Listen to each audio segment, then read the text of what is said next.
আরে বাপরে, এই আমের জন্য আমরা 1 বছর ওয়েট করেছিলাম। তো চলো আজকে আম মাখা করা যাক। এই বছরে আজকে ফার্স্ট আম মাখা করব। আমাদের আমের গাছ হচ্ছে 3টা, তো 3টাতে প্রচুর আম হয়েছে।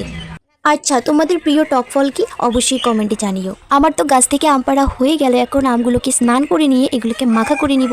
যেহেতু আমের সিজন চলে আসে তো অনেকেই আম মাখা ভিডিও পেয়ে যাবে, কিন্তু আমি সিম্পলভাবে আজকে আম মাখা করে দেখাবো। আমি শুধু এখানে সর্ষের তেল, লবণ, একটা কাঁচা লঙ্কা আর গুঁড়ো লঙ্কা দিয়ে একদম সিম্পলভাবে মাখা করে নিব।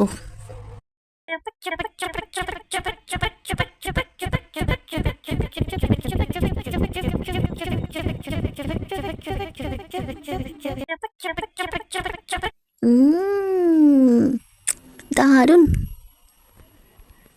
আচ্ছা, তোমরা কমেন্ট করে বলো তো আম দিয়ে কি কি বানানো যায়। কয়েকটা শসা ছিল, তো শসাটাকেও আমি মার্ডার করে নিলাম। গাইস, ভিডিওটা কেমন লাগলো? ভালো লাগলে অবশ্যই লাইক করুন আর চ্যানেলটাকে সাবস্ক্রাইব করুন। বাই।